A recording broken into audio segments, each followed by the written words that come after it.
IBN 7 हौसला है। करना चाहते हैं कम से कम 4 बच्चे पैदा करो। शेर का बच्चा एक ही नहीं, हमें 4 बच्चे चाहिए। हमारे यहाँ 10 पुत्र होना चाहिए। छोटा परिवार सुखी परिवार, चंद कथित संतों के विचार। बड़ा परिवार देश का आधार, लेकिन कितना बड़ा? आपके कितने बच्चे हों? आप कितने बच्चों की परवरिश बेहतर तरीके से कर सकते हैं ताकि देश को स्वस्थ और बेहतर नागरिक मिल सके? इसका जवाब अगर आपके पास है, और अगर नहीं भी है तो भी देखिए हमारी ये रिपोर्ट, क्योंकि इन दिनों कथित संतों के एक तबके के पास आपके लिए फैमिली प्लानिंग का पूरा पैकेज है। हम स्वामी जी के भाषण पर, प्रवचनों पर अपने को जोड़ते हुए निवेदन करना चाहते हैं कम से कम 4 बच्चे पैदा करो। मैं निवेदन करना चाहती हूँ, शेर का बच्चा एक ही नहीं, हमें 4 बच्चे चाहिए। एक सीमा पर देश की रक्षा करेगा, एक संतों को दे दीजिए, एक समाज के काम आएगा। विश्व हिंदू परिषद की झोली में डाल दीजिए माताओं बहनों। हमारे यहाँ 10 पुत्र होना चाहिए। वो 4 के कहते हैं आप लोग, मैं कहता हूँ 10 पुत्र होना चाहिए। ये है कथित संतों और धर्म गुरुओं का परिवार नियोजन कार्यक्रम। गृहस्थ आश्रम से दूर रहकर पूरे देश को परिवार कहने वाले इन लोगों ने धर्म के आधार पर अपना बंटवारा कर लिया है। लेकिन अब ये हिंदू समाज को उनकी जरूरत, हैसियत और पसंद से दूर हटकर अपनी बात मनवाने पर उतारू है। आपकी निजता में घुसपैठ, लेकिन संत का काम खास हुनर से आपके मन में घुसकर अपनी बात दिमाग से हटाकर दिल तक पहुंचाना ही तो है। इनमें से एक हैं साक्षी महाराज, उन्नाव से बीजेपी सांसद, लेकिन पार्टी की नसीहत के बावजूद विकास जपना छोड़ जब तब परिवार नियोजन की माला फेरने लगते हैं। ऐसे में महाराज जी पर पार्टी को क्रोध आ गया, सफाई मांग ली गई। दिल्ली आए तो महाराज को साक्षात पाकर मीडिया ने स्टेशन पर ही घेर लिया। पीछे पीछे घर पहुंचे मेहमान पत्रकारों के साथ धक्का मुक्की भी हुई, लेकिन उससे पहले आदतन कुछ बोल चुके थे। अगर पार्टी ने कोई नोटिस दिया होगा, मेरे कार्यालय को मिला होगा, मुझे अभी अवगत नहीं किसी नोटिस का, और फिर ये हमारे घर का मामला है। आपसे मीडिया वालों से क्या लेना देना? हम एक पार्टी के सदस्य हैं। अगर हमसे कुछ बात गलत निकली होगी, हमारी पार्टी ने नोटिस दिया होगा, हम उसका उत्तर दे देंगे। आप क्यों परेशान हो रहे हैं? महाराज के बोलने का असर होता है, इसकी साक्षी मीडिया बने। बयान एक, लेकिन असर अलग अलग। जो हमारे नेताओं ने कहा है कि हिंदू समाज को ज्यादा बच्चे पैदा करने होंगे समाज और राष्ट्र के लिए, उसमें हम लोग पूरी तरह से उनके साथ हैं और लगे हुए हैं। उनके सारे कार्यक्रमों को हम पूरी तरीके से जमीन में उतारेंगे। अप्रासंगिक विषयों पर बोलना और टिप्पणी करना कहीं ना कहीं विकास के रास्ते को अवरुद्ध करता है। भारतीय जनता पार्टी ने अपने सभी साथियों को, सभी स्तर के कार्यकर्ताओं से आग्रह किया है कि अमर्यादित टिप्पणी करने से या कंट्रोवर्शियल इश्यूज से बचे। उल जलूल बयानात हों वो देते रहते हैं। आज जब दिल्ली का चुनाव की घोषणा हुई तो लीपा पोती करने के लिए अमित शाह जी ने उन्हें नोटिस तो दे दिया। तो मुझे लगता है कि भाजपा को दोगले रास्ते, चेहरे और चरित्र से परहेज करना चाहिए। सरकार का पुराना नारा है, हम दो हमारे दो। भगवा ब्रिगेड का नया नारा है, हम दो हमारे 4। और बात अब बढ़कर 10 तक जा रही है। लेकिन 2, 4 और 10 की जिंदगी कैसे बेहतर हो, उनकी सेहत, शिक्षा और रोजगार के मौके कैसे बेहतर हो, इसका खाका किसी के पास नहीं। कम से कम 4 बच्चे पैदा करो। क्या ये बयानवीर उन तालिबानी इलाकों की पड़ताल करेंगे और जानने की कोशिश करेंगे कि आज वहां की हालत क्यों और कैसे हुई? शायद तब ये जानकर भी अनजान बन जाए। Bureau report, IBN 7। मुझे कोई नोटिस नहीं मिला अभी।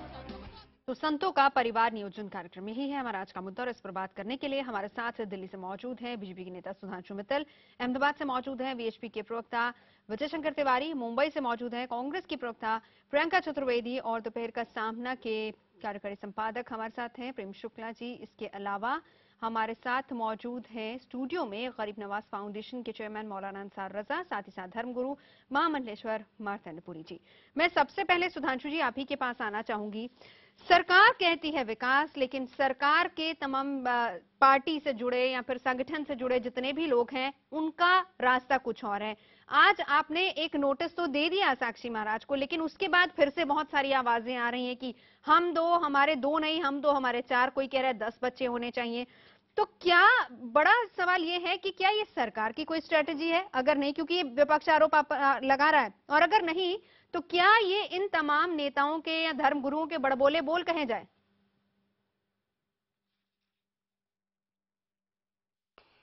नवजोत जी, दो चीजें पहले हम लोग इसमें समझ लें। सरकार की नीति और नियत दोनों ही बड़ी स्पष्ट है कि हम लोगों का एक ही एजेंडा है, वो है विकास, सुशासन और भ्रष्टाचार रहित प्रशासन। लेकिन एक चीज और आप लोगों को याद रखनी चाहिए कि हम एक प्रजातंत्र में हैं। एक वॉल्टेयर का एक बहुत अच्छा कथन था कि I disagree with what you have to say, but I shall defend till the death your right to say so. प्रश्न यह है कि प्रजातंत्र के अंदर व्यक्ति को अपने विचारों की अभिव्यक्ति है या नहीं है। अगर उसने अपने विचार रखे, उसने रखे। उन विचारों को किसी सरकार पे थोपना या किसी संगठन पे थोपना, आपको नहीं लगता कि आप हमारे साथ ज्यादती कर रहे हैं? नहीं, हम बिल्कुल ज्यादती नहीं कर रहे हैं सुधांशु जी, माफ कीजिएगा, ये बिल्कुल ज्यादती नहीं हो रही है, क्योंकि आपकी पार्टी के सांसद ऐसी बातें कर रहे हैं, इसलिए ये सवाल आपसे पूछा जा रहा है। सुनिए, आप सुन तो लीजिए।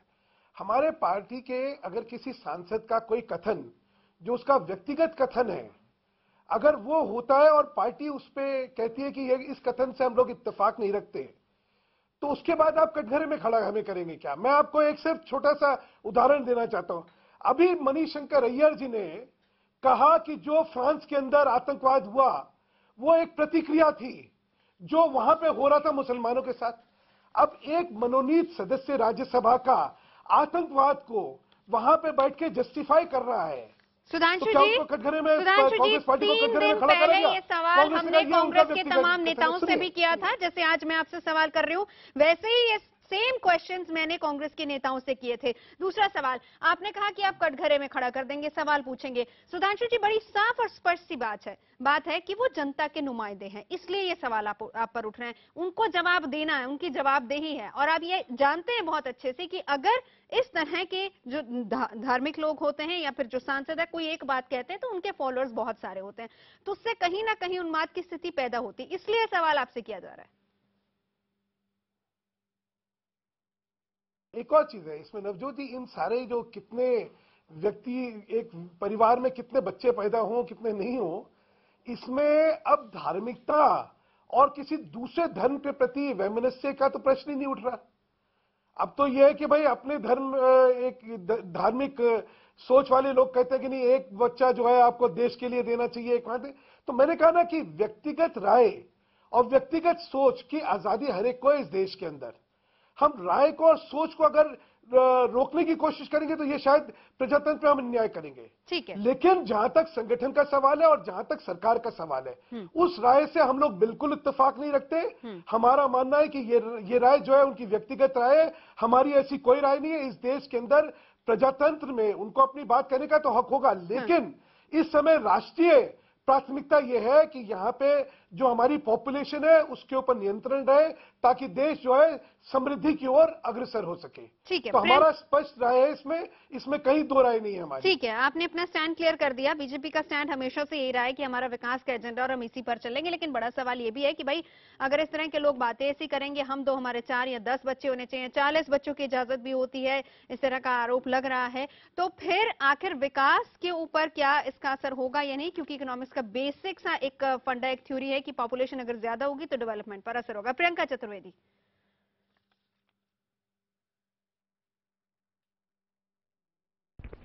आप उनसे कुछ सवाल पूछ रहे हैं? बिल्कुल प्रियंका, मैं आप ही से जानना चाह रही हूं, इस तरह के बयान जब आते हैं, बिल्कुल मैं आप ही से सवाल करना चाह रही हूं, क्योंकि इससे पहले हम आपको बता दें कि जो साध्वी ने बयान दिया उसमें उन्होंने बाकायदा ये भी बात कही, उन्होंने एक तरीके से सोनिया गांधी को भी कटघरे में खड़ा किया कि वहां तो 40 बच्चे होते हैं, तो फिर हमारे लिए 2 ही क्यों?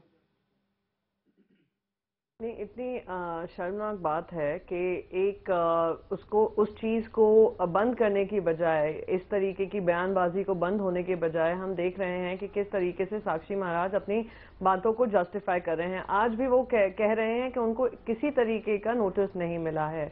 दूसरी बात, विकास का एजेंडा जो बात कर रहे थे सुधांशु जी, जो हम विकास देख रहे हैं वो सिर्फ घर वापसी को लेकर है, लव जिहाद को लेकर है और इन तरह की बातों को लेकर है, और किसी तरह की बातें हमें सुनने में नहीं आ रही हैं। दूसरी बात, वो कह रहे थे कि क्या किसी को बोलने का फ्रीडम नहीं मिलनी चाहिए। बिल्कुल फ्रीडम मिलनी चाहिए, पर क्योंकि वो एक इलेक्टेड रिप्रेजेंटेटिव हैं, लोगों ने उनको चुनकर भेजा है, तो वो जो हैं वो एजेंडा सेट करते हैं देश के लिए। अगर वो इस तरीके की बात करते हैं तो उन पे सवाल उठते हैं और बीजेपी का दायित्व बनता है कि इन चीजों की जवाब दें।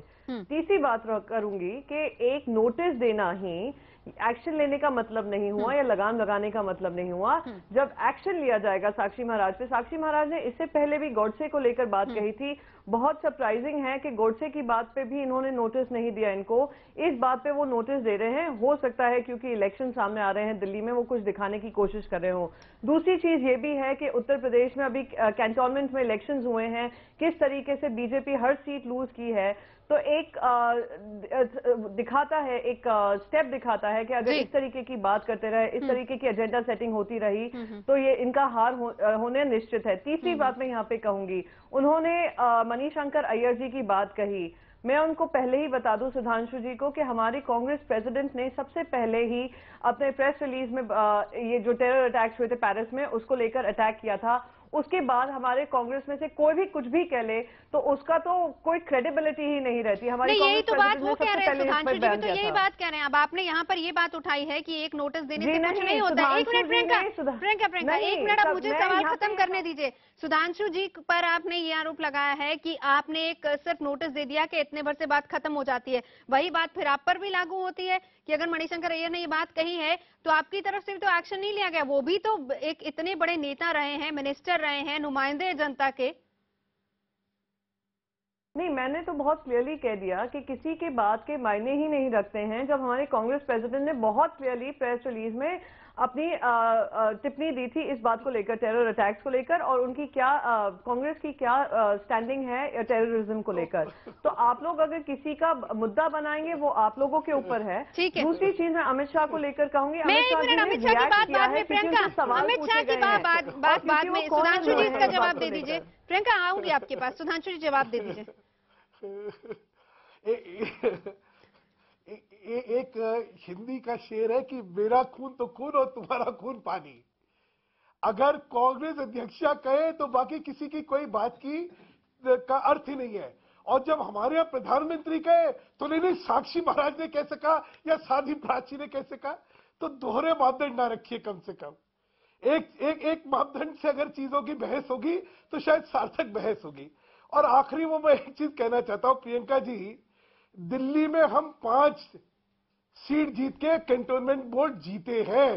मैं इलेक्शन की बात नहीं कर रही, इसी मुद्दे पर रहे, इसी मुद्दे पर रहे। और जो नोटिस भी गया है यूपी प्रेसिडेंट ने भेजा है आपके, इसी मुद्दे पर रहे। ठीक है, दूसरी बात, अरे हमने तो नोटिस दिया, आपने तो नोटिस तक नहीं दिया। आपने तो नोटिस तक नहीं दिया। सरकार में अभी आप बैठे हैं, सरकार में आप बैठे हैं, दायित्व आपका बनता है, जिम्मेदारी आपकी बनती है। क्या ये पॉपुलेशन पॉलिसी आप लोगों की यही होगी जो साक्षी जी कह रहे हैं? क्योंकि अब तक भी प्रधानमंत्री या किसी ने, women and child welfare minister ने नहीं इस पर टिप्पणी की है, ना ही होम मिनिस्ट्री ने की है, ना ही किसी ने की है। तो मैं बस यही जानना चाहती हूँ आपसे सुधांशु जी, क्योंकि दायित्व आपका बनता है, सरकार में आप बने हुए हैं, भाषणबाजी या बयानबाजी आपकी पार्टी की तरफ से आ रही है। और अभी वेस्ट बंगाल में भी एक और आपके लीडर है, उन्होंने भी सेम स्टेटमेंट किया है, 4 नहीं 5 बच्चों की बात की है। ठीक है सुधांशु जी, मैं आऊंगी, माफ कीजिएगा, आऊंगी। मेरे बाकी गेस्ट को भी इंट्रोड्यूस करने दीजिए, वो लोग भी हमारे साथ हैं। हमारे साथ विजय शंकर तिवारी जी। विजय शंकर जी, आप क्या इस बात से इत्तेफाक रखते हैं? बड़ा सवाल तो यहाँ पर यही है कि अगर इतने बच्चे हो जाएंगे तो उनकी पढ़ाई लिखाई, उनका रोजगार, उनका शिक्षा, पालन पोषण, ये कैसे होगा? डेवलपमेंट का इशू तो फिर कहीं पीछे रह जाएगा। नवजोत जी, ये पिछले 2 महीने में ये कई बार इस बात पर हम लोग चर्चा कर चुके हैं और इसी विषय पर चर्चा कर चुके हैं हम। लेकिन चलो IBL 7 के माध्यम से एक बार फिर मैं देश की जनता के सामने ये बात रखता हूं कि जो लोग बोल रहे हैं, जो हिंदू समाज के लोग बोल रहे हैं, नेतृत्व बोल रहा है, तो उसमें संकट कहाँ है? मैं आपको कुछ उदाहरण बताता हूं। भारत के 200 देशों में लोग रहते हैं, अल्पसंख्यक बनकर रहते हैं, वहां की संस्कृति के साथ मिलकर के, वहां परंपरा के साथ मिलकर के, वहां के संविधान का सम्मान करते हुए और वहां के सारे राष्ट्र को राष्ट्रीयता के साथ बंध करके काम करते हैं। किसी भी देश को भारत के वहां रहने वाले हिंदुओं से कोई समस्या नहीं है।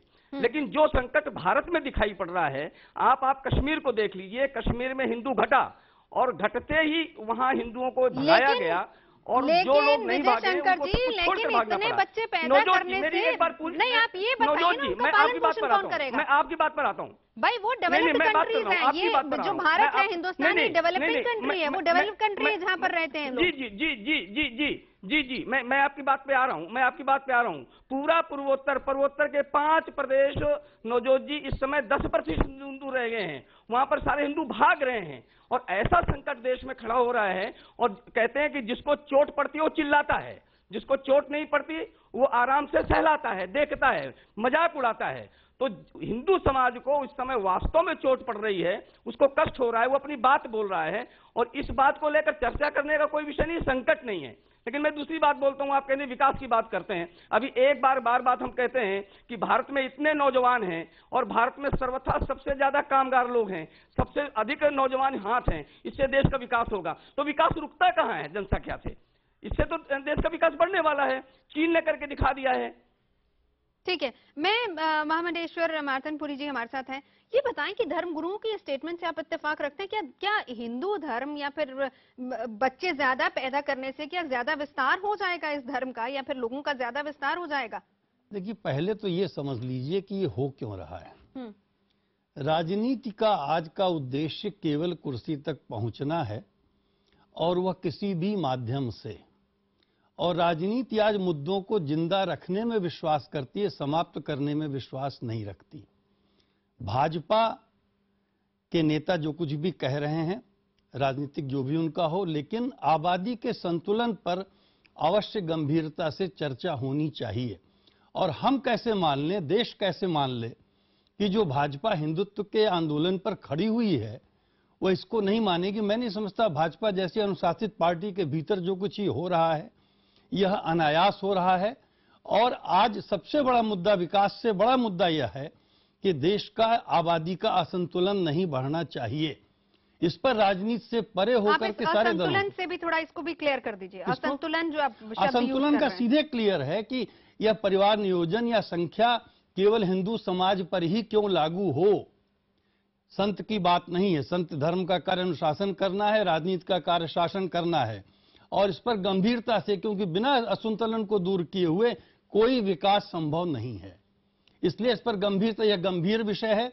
राजनीति से अलग हट करके इस मुद्दे पर इस देश में चर्चा होनी चाहिए। अंसार रजा जी, सबसे पहले तो नवजोत जी मैं एक बात बता दूं, जिस तरह के ये बयान आ रहे हैं, मेरे हिसाब से ये बीजेपी के लोग हों या विश्व हिंदू परिषद के लोग हों या आरएसएस के लोग हों, हिंदुस्तान के प्रधानमंत्री के किए कराए पर पानी फेर रहे हैं ये लोग।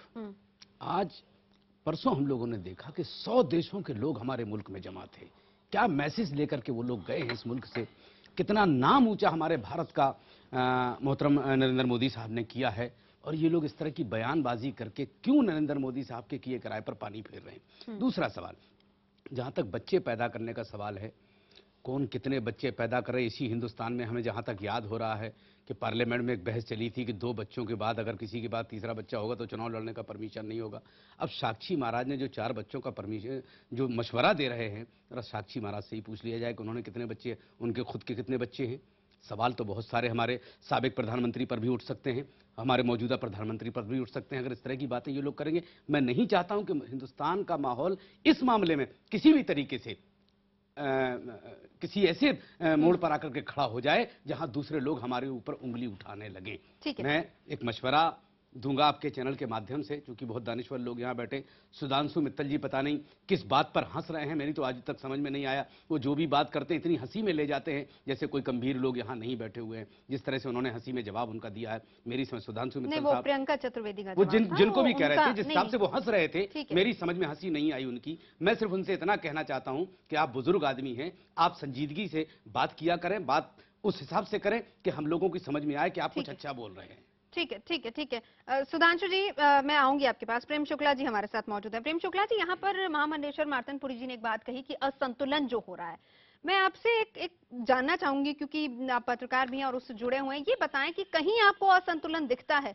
और 4 बच्चे पैदा कर लेने से क्या डेवलपमेंट के मुद्दे को लेकर, जो विकास के मुद्दे को लेकर सरकार चल रही है, क्या वहां पर नुकसान नहीं होगा? नहीं, निश्चित तौर पर देखिए, आप इस पूरी, जैसे मार्तंडपुरी जी महाराज ने जो कहा, आप इस पूरी बहस को जो है सारे संदर्भों के संदर्भ में ही आप संदर्भित करके जब देखेंगी तो आपको ध्यान में आएगा कि जनसंख्या का असंतुलन निश्चित तौर पर बढ़ा है।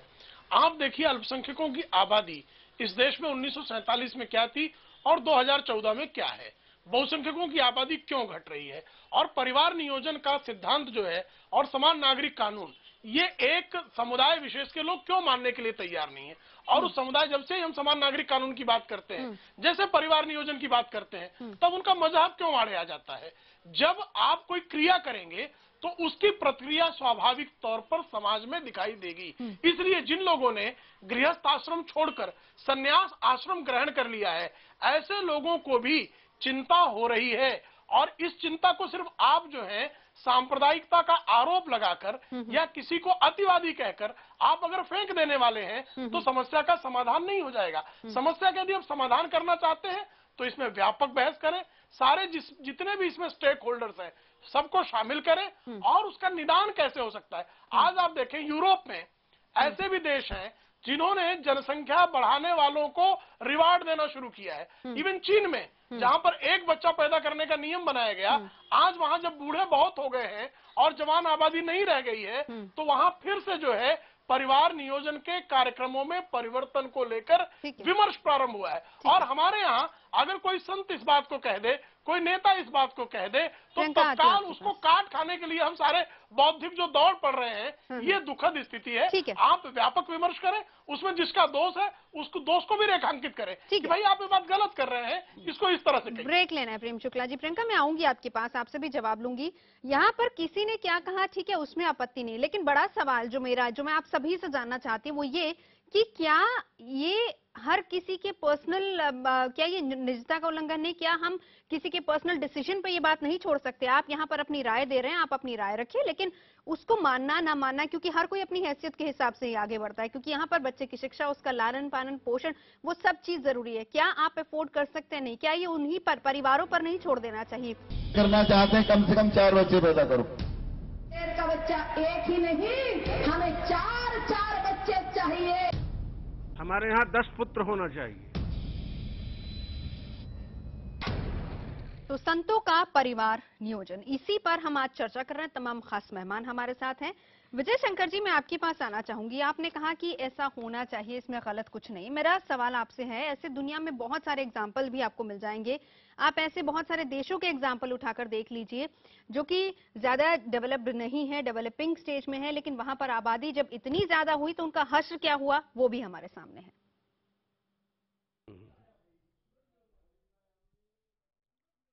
आवाज नहीं आ रही है, आवाज नहीं आ रही है। विजय शंकर जी, आवाज आ रही है मेरी आपको? अब आ रही है, आ रही है मेरा? हाँ, सवाल सुना आपने? आ रही है, आधा सुना आधा नहीं सुना। ठीक है, सवाल मेरा ये है कि ऐसे बहुत से मुल्क हैं जहां पर आबादी ज्यादा है, डेवलपिंग स्टेज में है, लेकिन उन मुल्कों का अब हश्र क्या हुआ वो भी हमने देखा है। और यहाँ पर मुद्दा जो है वो विकास का है, वो मुद्दा नहीं होना चाहिए क्या? देखो, एक तो अंसार रजा साहब ने एक बहुत अच्छी बात कही है। नहीं, हम आपको सुन सकते हैं विजय शंकर जी।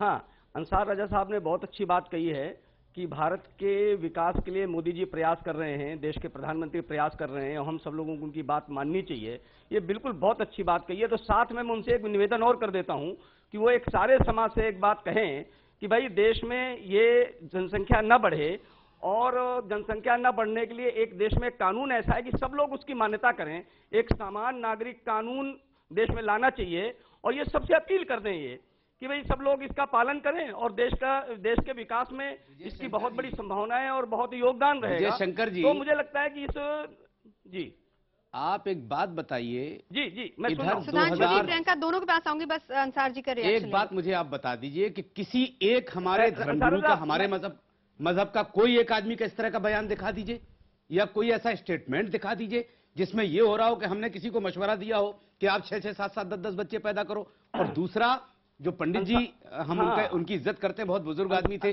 जिन्होंने ये कहा कि 10 पुत्र पैदा होना चाहिए। एक सवाल यहां खड़ा होता है कि लड़कियों से इनको नफरत है, जिन्होंने 10 पुत्रों की बात कही है। पिरमिड तोगड़िया साहब ने कहा कि 3 पुत्र पैदा करो, एक उनको दे दो, इनको। मैं तो ये कहता हूं कि अगर 10 बेटे भी पैदा हों तो 10 को लगा दो मुल्क की हिफाजत के लिए, तब तो कमाल है। बच्चे पैदा करने का मशवरा मत दो। अगर मशवरा देना है तो जितने बच्चे हों खुद लग जाओ देश की सेवा के लिए और अपने बच्चों को लगा दो देश की सेवा के लिए। विजय शंकर जी जवाब दे दीजिए। नवजोत जी मैं बिल्कुल अंसार रजा साहब जो ने बात कही है कि ऐसा हिंदू समाज के संत क्यों बोलते हैं, हिंदू समाज क्यों बोलता है, उसका मेरे पास एक आंकड़े हैं, मैं पढ़ के सुनाता हूं। अरुणाचल प्रदेश में 2001 की जनसंख्या गणना में 73% की जनसंख्या वृद्धि हुई है मुस्लिम समाज की। हरियाणा में 60%, मिजोरम में 122%, सिक्किम में 99%, पंजाब में 59%, दिल्ली में 82.49% और चंडीगढ़ में 103% वृद्धि हुई है। जो हिंदू समाज के लोग जो बोलते हैं उनकी चिंता का विषय है। एक बार हम कहते हैं कि जो किस बात की चिंता है वो तो बता दीजिए। ठीक है, चिंता किस बात की है? चिंता इस बात की है कि कश्मीर से सारे के सारे लोग भगा दिए गए, पूर्वोत्तर क्षेत्र से सारे लोग भगा दिए गए। ये चिंता लोगों को खाई जा रही है कि जहां हिंदू समाज अल्पसंख्यक हो जाता है वहां उसको प्रताड़ित किया जाता है। विजय शंकर जी आप बात कर रहे हैं। ठीक है। सुधांशु मित्तल जी आप इस पर कुछ कहेंगे? क्या हिंदू समाज अल्पसंख्यक की कैटेगरी में जा रहा है हिंदुस्तान में? नवजोत जी देखिए, ये दो चीजों को हमने एक साथ जोड़ा है, ये ठीक नहीं है। परिवार नियोजन पे एक गंभीर विषय, इस पे गंभीर बहस होनी चाहिए। परिवार नियोजन जो था वो देश के लिए एक प्राथमिकता है, क्योंकि कोई भी देश जो है एक जनसंख्या जो है वो सीमित के जब आगे जाती है तो देश के रिसोर्सेज जो है उसके लिए कम पड़ते हैं और उसकी इकोनॉमी में उसका स्ट्रेन आता है। तो कोई इतनी बड़ी जनसंख्या वाला देश हमेशा यह प्रयत्न करेगा कि परिवार नियोजन होना चाहिए। इसके बाद आप पे आऊंगी, रुकिए। दुर्भाग्यपूर्ण क्या हुआ कि इमरजेंसी में परिवार नियोजन के नाम पे जो एक्सेसेस हुए उसकी वजह से परिवार नियोजन का सारा कार्यक्रम किसी भी सरकार के लिए पॉलिटिकली इनकरेक्ट जिसको कहते हैं वो हो गया। लेकिन अब एक समय आ गया कि परिवार नियोजन के विषय को गंभीरता से किसी धर्म से ना जोड़ के एक राष्ट्रीय हित में एक वाइडर पर्सपेक्टिव में हमें इस पर चर्चा करनी चाहिए। इसका दूसरा एक साइड है जो अभी एक सामने आ रहा है कि किसी देश के अंदर डेमोग्राफिक इम्बैलेंस अगर क्रिएट हो रहा होगा तो क्या आप उस डेमोग्राफिक इम्बैलेंस का ध्यान रखेंगे नहीं रखेंगे। अभी जो है अभी वीएचपी के हमारे प्रवक्ता उन्होंने नॉर्थ ईस्ट के बारे में एक जिक्र करा। नॉर्थ ईस्ट में डेमोग्राफी जो है पिछले 30 साल के अंदर उसमें एक परिवर्तन आया। आज आप जो देख रहे हैं कि इंडिजिनियस लोगों में एक आक्रोश पैदा हो गया है कि उनके वहां पे एक डेमोग्राफिक प्रोफाइल में एक बिल्कुल ही परिवर्तन आ गया, चाहे वो बांग्लादेशी के वहां पे गैर कानूनी तरीके से आके रहने की वजह से या किसी और कारण से। तो डेमोग्राफिक इम्बैलेंस एक अपने आप में चिंता का विषय है और परिवार नियोजन एक अलग विषय है। हम इन दोनों को जोड़ के इसमें धर्म अगर लेके आ जाएंगे तो शायद क्या होगा कि जो असलियत है और जो चिंता का विषय राष्ट्रीय चिंता का विषय होना चाहिए उसका हम कोई और उसको रंग दे देंगे। तो मेरा कहना है ये गंभीर विषय, इन पे गंभीर बहस करी जाए, संत समाज के साथ जोड़ के या किसी समाज के साथ जोड़ के। अब जैसे पारसी समाज है, पारसी समाज की संख्या बहुत कम होती जा रही है। उनमें एक चिंतन है कि भाई अगर हम इसको ठीक नहीं करा गया तो शायद हम लोगों का अस्तित्व ही खत्म हो जाएगा। तो इसमें कई पहलू हैं, उन पहलुओं को उनके चिंतन के हिसाब से देख के बात करी जाए। ठीक है मौलाना साहब एक मिनट, प्रियंका बड़े देर से इंतजार। कोई बात नहीं, वो कहीं नहीं जाएंगे। नहीं, एक बार रिएक्शन उनका लेना है। प्रियंका मैं आऊंगी मौलाना साहब आपके पास। जी प्रियंका। अंसार साहब कोई तहसीब रखिए, अंसार साहब, जब चर्चा होती है तो तहजीब रखिए। आपका जब समय आए तो तब बोलिए, बीच में किसी को टोकने का जरूरत नहीं। मैं आपसे मैंने बोल दिया लेकिन ये शिष्टाचार अगर आप नहीं मानेंगे तो शायद हम लोग डिबेट जो है ढंग से नहीं कर पाएंगे। ठीक है सुधांशु जी। मौलाना साहब मैं आऊंगी आपके पास। प्रियंका।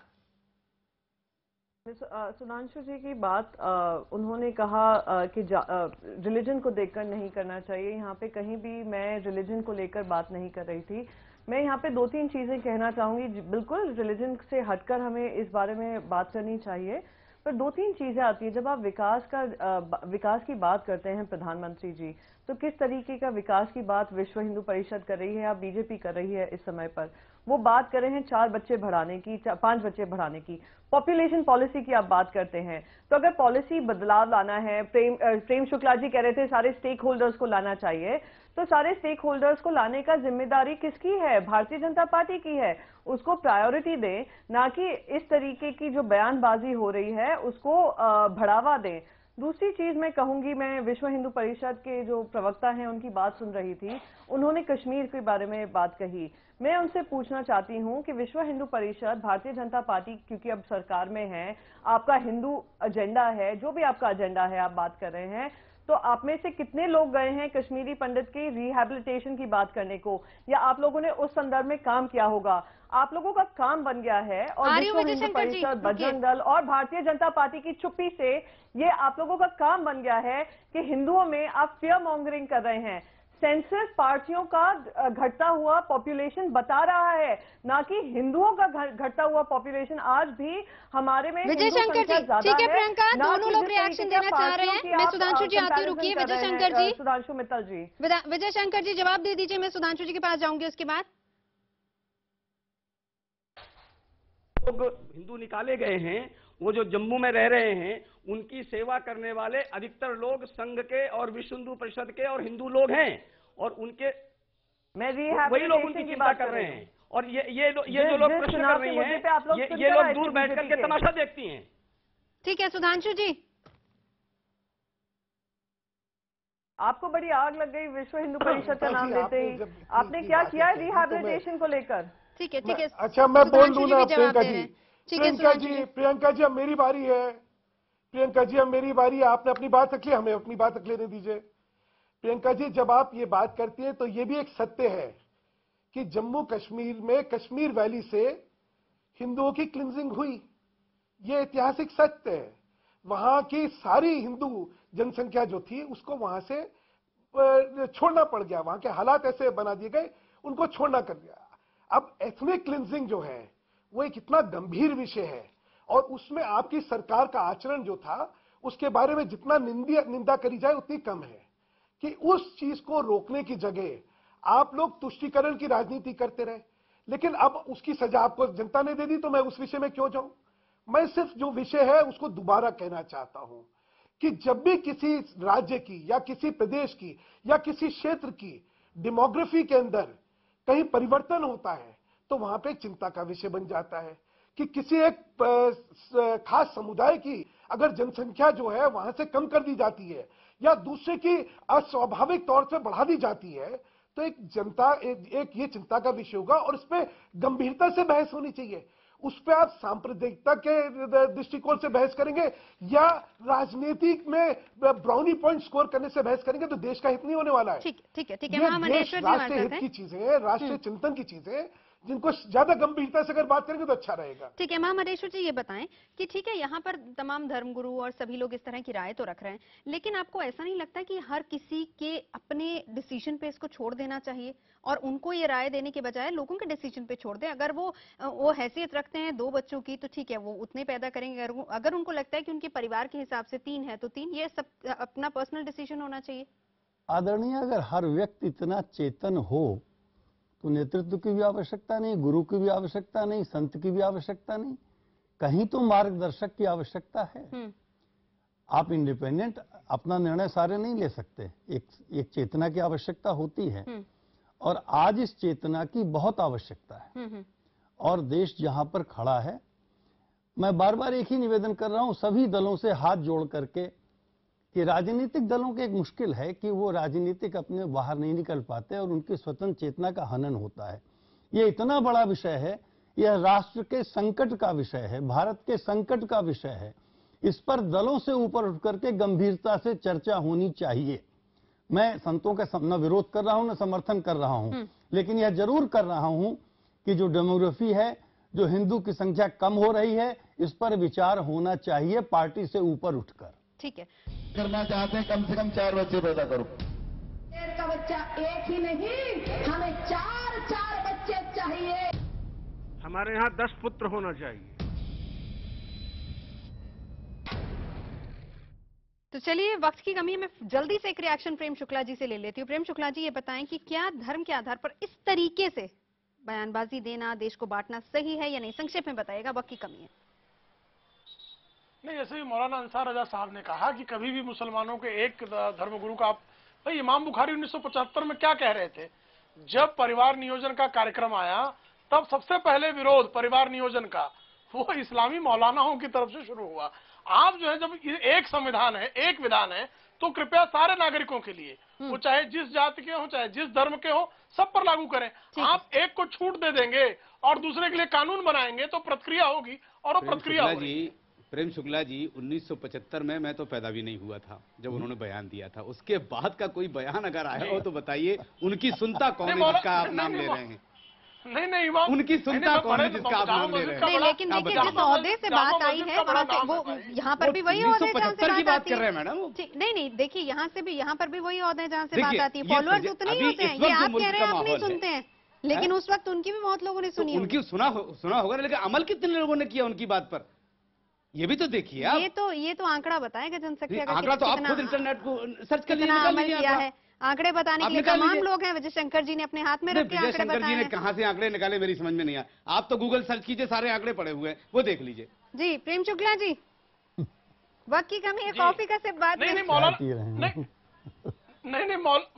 मौलाना इमाम बुखारी के बाद तमाम मौलानाओं के मैं आपको स्टेटमेंट की पूरी आपको जो है प्रतियां भेज देता हूं।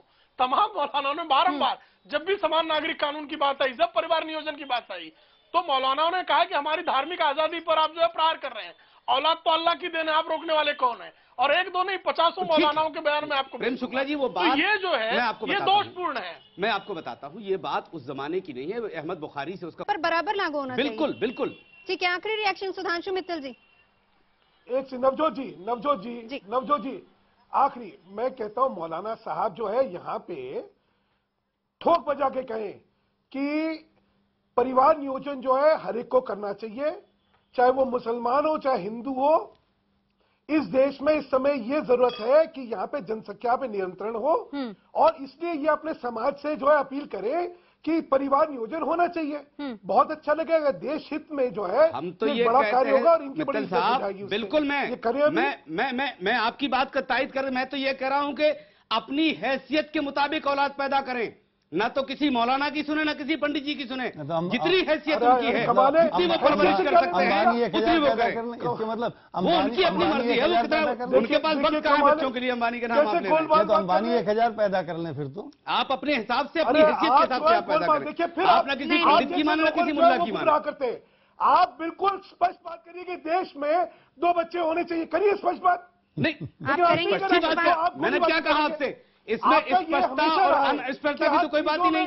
आप अपनी हैसियत के तहत वक्त की कमी है, मुझे आप सभी जो है सिर्फ 2 बच्चे पैदा करें। सभी को शुक्रिया कहना पड़ेगा। आप इनको भी तो मशवरा दीजिए, 4-4 बच्चों का मशवरा दे रहे हैं, 10-10 बच्चों का मशवरा दे रहे हैं। नहीं, वो तो कह रहे हैं ना कि वो उस पर अंकुश लगा ही रहे हैं। वो तो कह रहे हैं कि वो उसको सपोर्ट नहीं करते। ठीक है, तो हम भी तो सपोर्ट नहीं कर रहे हैं। बहुत बहुत शुक्रिया, आप सभी यहाँ पर आए चर्चा में। मुद्दा में अभी के लिए बस इतना ही।